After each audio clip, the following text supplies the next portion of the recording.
श्रीमद् भागवतम स्कंद द्वितीय अध्याय 10 भागवत सभी प्रश्नों के उत्तर है। श्लोक संख्या 20 शब्दार्थ और तात्पर्य डिवाइन ग्रेस एसी भक्ति वेदांत स्वामी प्रभुपाद द्वारा।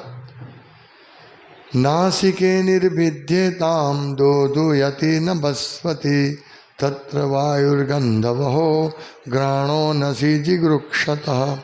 शब्दार्थ नासिके नथुनों में निर्भिद्यताम विकसित होकर दोदुयति तेजी से निकलती हुई नभस्वती श्वास तत्र तत्पश्चात वायु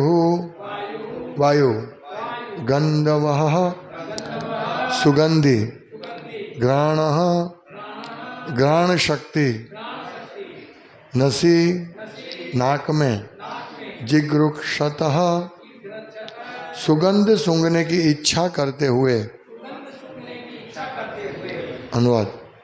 तत्पश्चात जब परम पुरुष को सुगंधि सूंघने की इच्छा हुई तो नथुने तथा श्वास घ्राणेन्द्रिय तथा सुगंधियों की उत्पत्ति हुई और सुगंधि को वहन करने वाली वायु के अधिष्ठाता देव भी प्रकट हुए।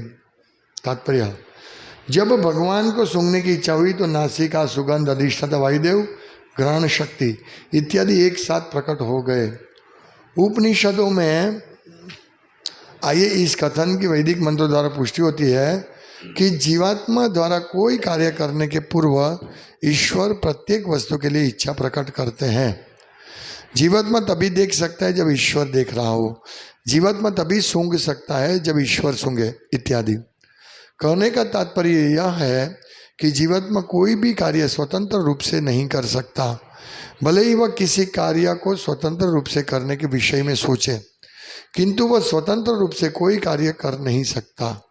भगवत कृपा से सोचने की स्वतंत्रता तो है, किंतु कार्य रूप में उसकी परिणति भगवत कृपा से ही होती है। इसीलिए एक आम कहावत है, आपन सोची होत नहीं प्रभु सोची तत्काल।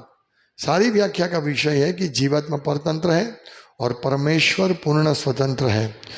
जो अल्पज्ञानी पुरुष अपने को ईश्वर के समकक्ष बताते हैं उन्हें पहले अपने आप को स्वतंत्र तथा परम सिद्ध प्रमाणित करना चाहिए, तब उन्हें ईश्वर से अपनी एकात्मकता का दावा प्रमाणित करना चाहिए।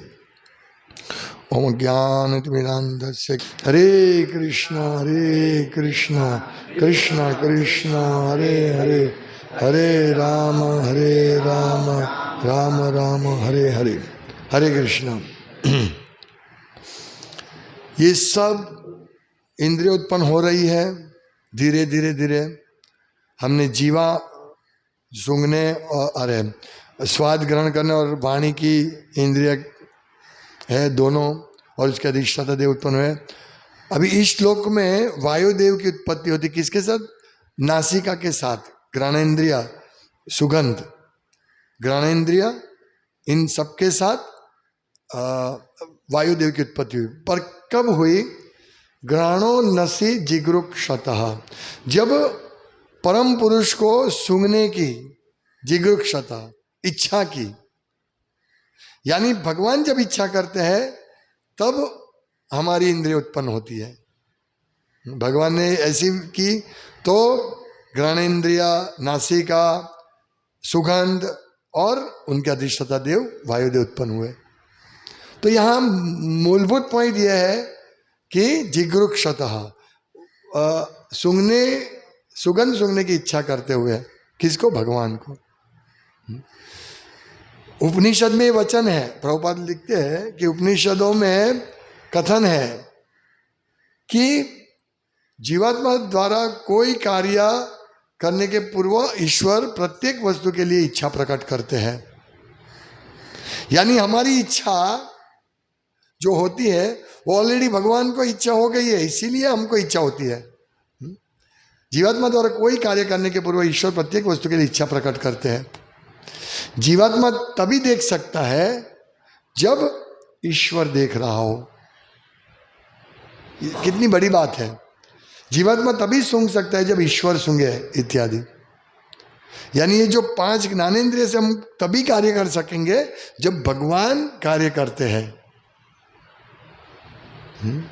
तो इसका मतलब है कि हम स्वतंत्र रूप से कार्य नहीं कर रहे, हम देख रहे हैं, हमको ऐसा लग रहा है कि हम स्वतंत्र रूप से सूंघ रहे हैं। नहीं, भगवान सूंघते इसीलिए हम सूंघते रहे, इसीलिए हम स्वतंत्र नहीं है। हम ऐसा सोच सकते हैं कि भाई हम स्वतंत्र है और हम सब स्वतंत्र रूप से करते हैं, लेकिन नहीं, हम स्वतंत्र नहीं है। इसीलिए हम लोगों को ये ध्यान में रखना चाहिए कि भगवान सूंघने की इच्छा करते तभी हम सूंघ सकते हैं, और भगवान की कृपा से ही सुगंध मिलती है। जैसे प्रतिदिन भक्त लोग भगवान को अर्पित तुलसी पत्र और पुष्प हार उसकी सुगंध लेते हैं, और ये प्रसाद रूप में लेते हैं। इसीलिए भक्त की कॉन्शियस रहती है, ऑफर्ड है, भगवान को अर्पित किया हुआ वस्तु है, और वही वस्तु की सुगंध वो लेता है, क्योंकि इससे भगवान की सेवा होती है। वो जानते हैं मैं स्वतंत्र रूप से सुगंध नहीं ले सकता, तो भगवान भगवत कृपा से सोचने की स्वतंत्रता है, लेकिन हम सब सोच सकते हैं मैं सुगंध का आस्वादन करूंगा, सुगंध का ये मैं ग्रहण करूंगा। हाँ, ये हमारी स्वतंत्रता है सोचने की, लेकिन कार्य में परिणित कब होगा? किंतु कार्य रूप में उसकी परिणति भगवत कृपा से ही होगी। यानी हम कुछ भी सोचे, कुछ भी योजना बनाए, स्टैम्प तो भगवान मारेंगे तभी हमारी योजना सफल होगी। मैन प्रपोजेस गॉड डिस्पोजेस, यानी व्यक्ति लाख चाहे, एक हिंदी में कहावत है कि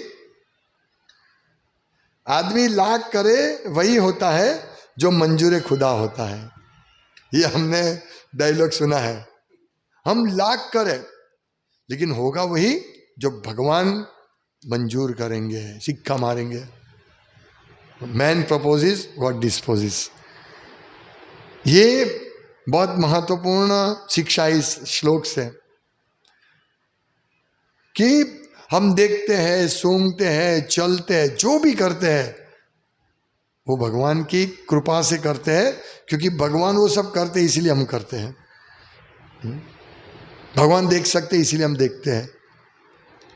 तो ये उपनिषद का वचन है कि हम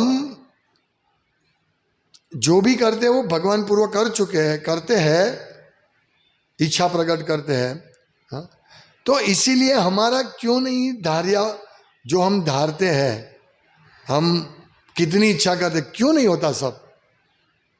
ये सोचना है। इससे ये प्रश्न आता है कि भाई हम बहुत चाहते कि ये करें वो करें, लेकिन कुछ नहीं होता है। जैसे कोई व्यक्ति बिजनेस में प्रॉफिट चाहता है, वो सब पूरा प्लानिंग बना देगा, लेकिन हम देखते हैं ज़्यादातर बिजनेस फ्लॉप जाता है, फेल जाता है ज़्यादातर, क्योंकि वो जो प्लानिंग है वो भगवान के प्लानिंग से नहीं है। और जो सफल भी जाते हैं उसको अंत में मिलता क्या है? मेहनत मिलती है। श्रम एव ही केवलम स्वानुष्ठितस्य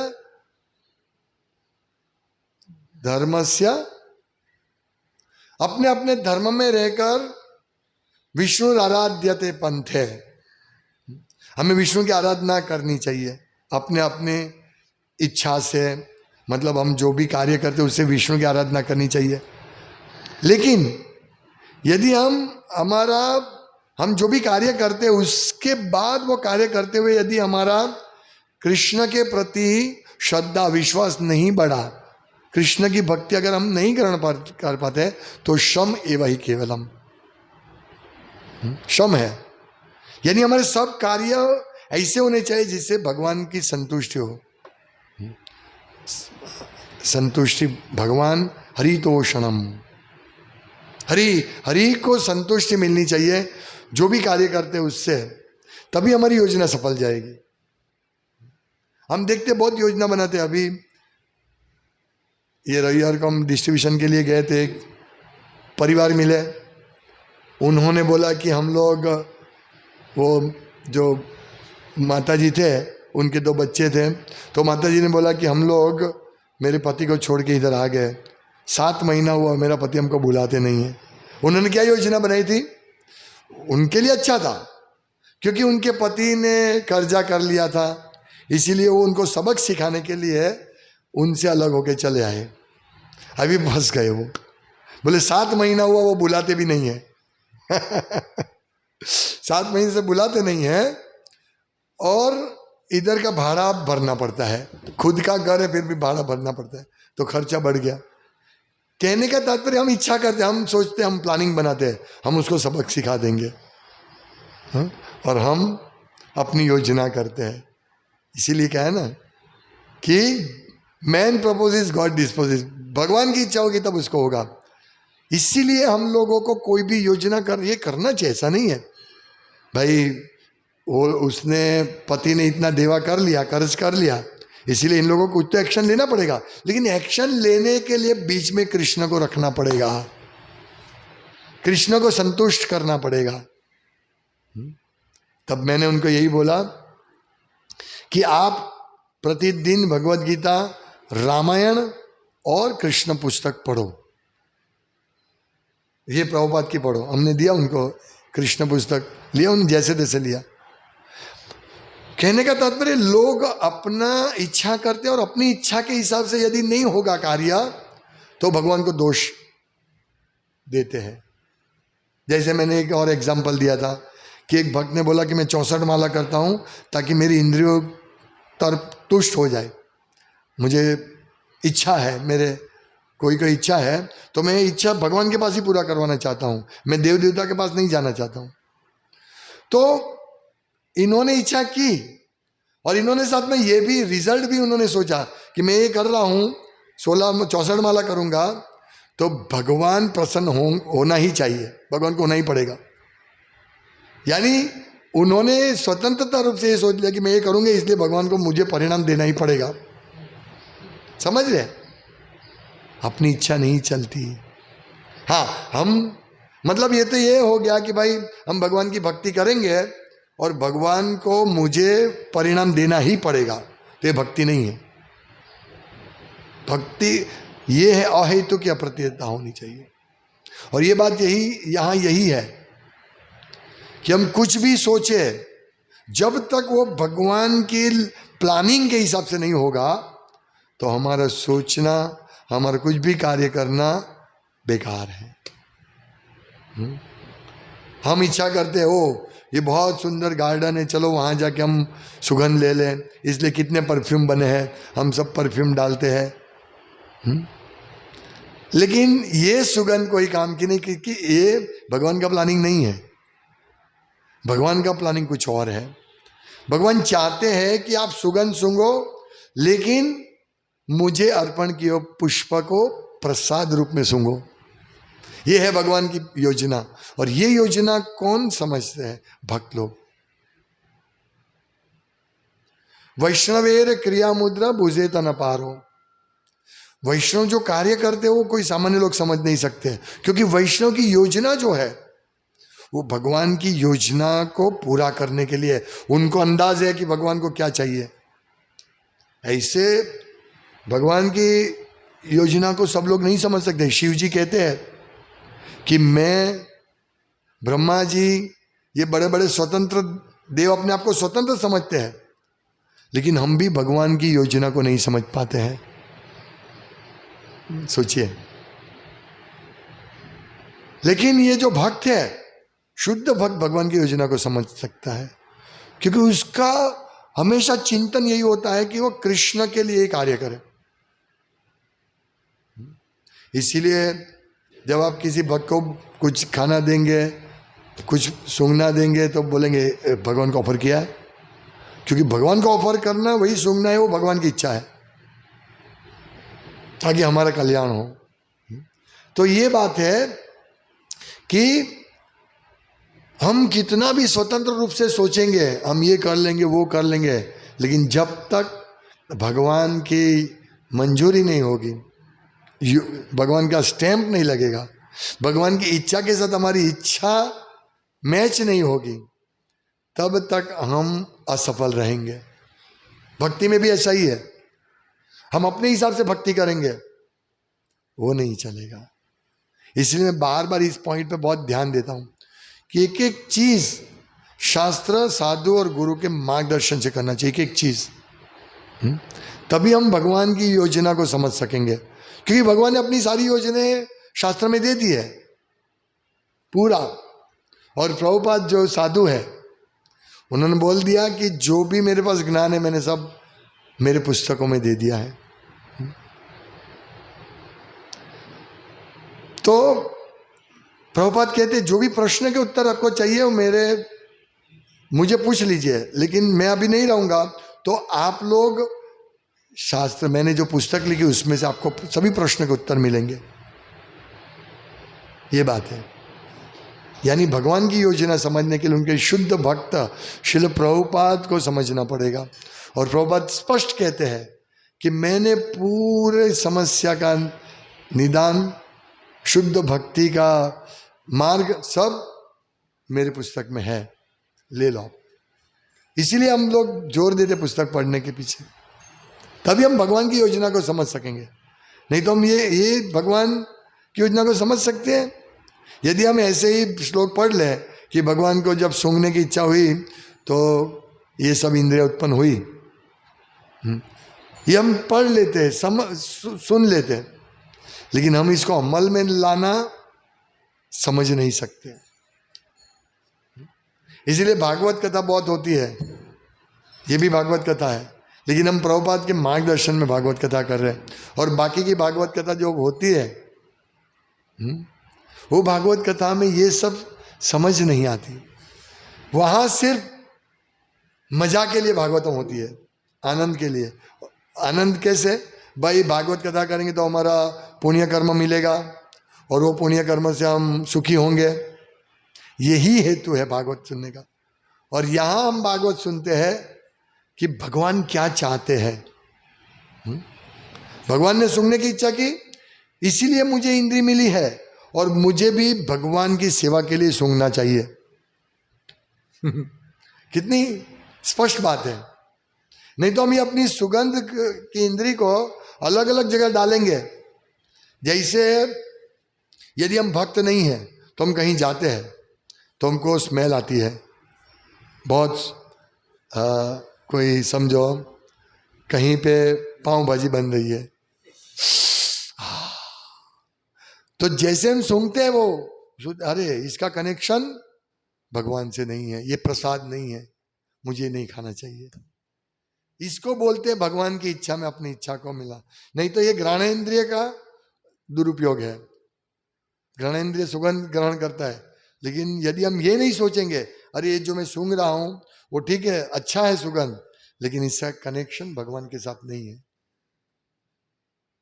ये इच्छा, ऐसा इच्छा मतलब ऐसा सोचना कृष्ण की लाइन में सोचना है, भगवान की लाइन में सोचना है। हमें हमेशा ऐसा सोचना चाहिए। जैसे कल बताया कि वाणी दी है हमको, हम कुछ भी बोल सकते हैं, लेकिन जब हम कृष्ण की सेवा के लिए बोलेंगे तभी वाणी के देव और भगवान दोनों प्रसन्न होंगे। इसी प्रकार हम सूंघेंगे तो वायुदेव तभी प्रसन्न होंगे जब वो सुगंध का संबंध कृष्ण के साथ हो, वो सुगंध कृष्ण प्रसाद हो। एकदम सरल बात है। तो जैसे यहां हिंदी में कहावत है, आपन सोची होत नहीं, प्रभु सोची तत्काल। हमारा सोचना नहीं होगा, मतलब हम जो सोचते हैं, प्लानिंग करते, योजना बनाते हैं, वो नहीं होगा। प्रभु सोची तत्काल, यानी प्रभु जो सोचेंगे भगवान, वो तुरंत हो जाएगा। जैसे भगवान ने सोचा सूंघने की इच्छा, भगवान ने इच्छा की, तुरंत नासिका, घ्राणेन्द्रिय, ये श्वास, नाथुन श्वास, ग्रहणेन्द्रिय तथा सुगंधियों की उत्पत्ति हो गई तुरंत। भगवान ने इच्छा तो, इसीलिए ये सब कहावत है कि भाई भगवान सोचते तुरंत हो जाएगा, हम सोचते हैं वो होगा कि नहीं होगा, गारंटी नहीं है ना। सब योजना, बड़ी बड़ी योजना बनाते हैं। जैसे एक योजना है कि भाई रिटायरमेंट के बाद क्या, तो रिटायरमेंट के बाद आप हमारी इस योजना में आ जाओ, हर महीने आप 1-1 लाख भरो, रिटायरमेंट के बाद आपको 1 करोड़ मिलेगा, फिर उसमें से आप खूब मजा करोगे, ये योजना है। लेकिन रिटायर होंगे तो हमारा इंद्रिय काम करेगा तो ना। एक बिलबोर्ड है जिसमें एक बूढ़ा आदमी अपने पौत्र क्रिकेट खेल रहा है, बैट पकड़ के खड़ा है और बूढ़ा आदमी पीछे ऐसे करके खड़ा है, तो सोचते हैं रिटायरमेंट का आनंद प्राप्त कर रहे हैं। ये योजना है रिटायरमेंट होने की। लेकिन हम देखेंगे कि ये जो उसका भतीजा पोता है वो बैट पकड़ के खड़ा है, पर कब तक खड़ा रहेगा, तो स्कूल जाएगा और तुम कब तक रहा खड़ोगे। कहने का मतलब ये सब प्लानिंग, ये सब सोचना भगवान की भक्ति के बहुत दूर है। यानी रिटायरमेंट, वास्तव में रिटायरमेंट होनी चाहिए प्रवृत्ति और निवृत्ति। प्रवृत्ति यानी हम कार्य करते हैं, सकाम कर्म, और निवृत्ति यानी सिर्फ भगवान की भक्ति करना, उसमें भी कार्य करते हैं। तो हमें ऐसे कार्य करना चाहिए, निवृत्तिमय कार्य। निवृत्ति, अपवर्ग, अपवर्ग यानी हमें ऊपर जाना, मुक्ति, मुक्ति प्राप्त करने के लिए जो कार्य करते वो निवृत्ति है, यानी भगवान की सेवा।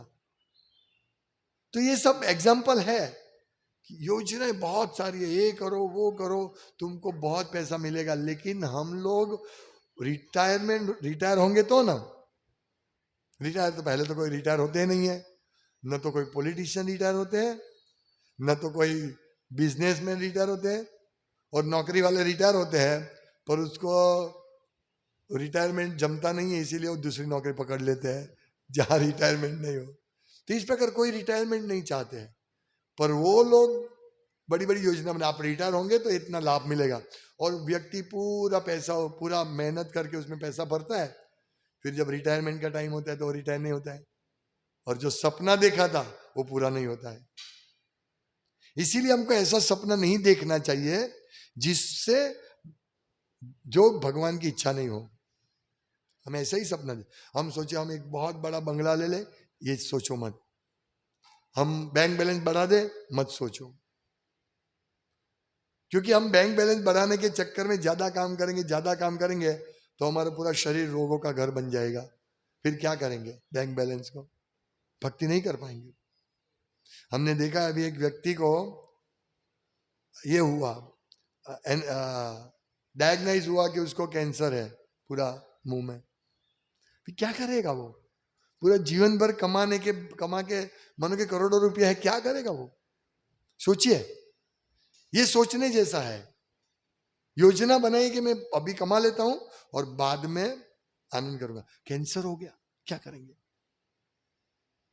ये सब लोग सोचते नहीं है। लोग सोचते मैं अभी जैसा हूं वैसा ही बाद में रहूंगा।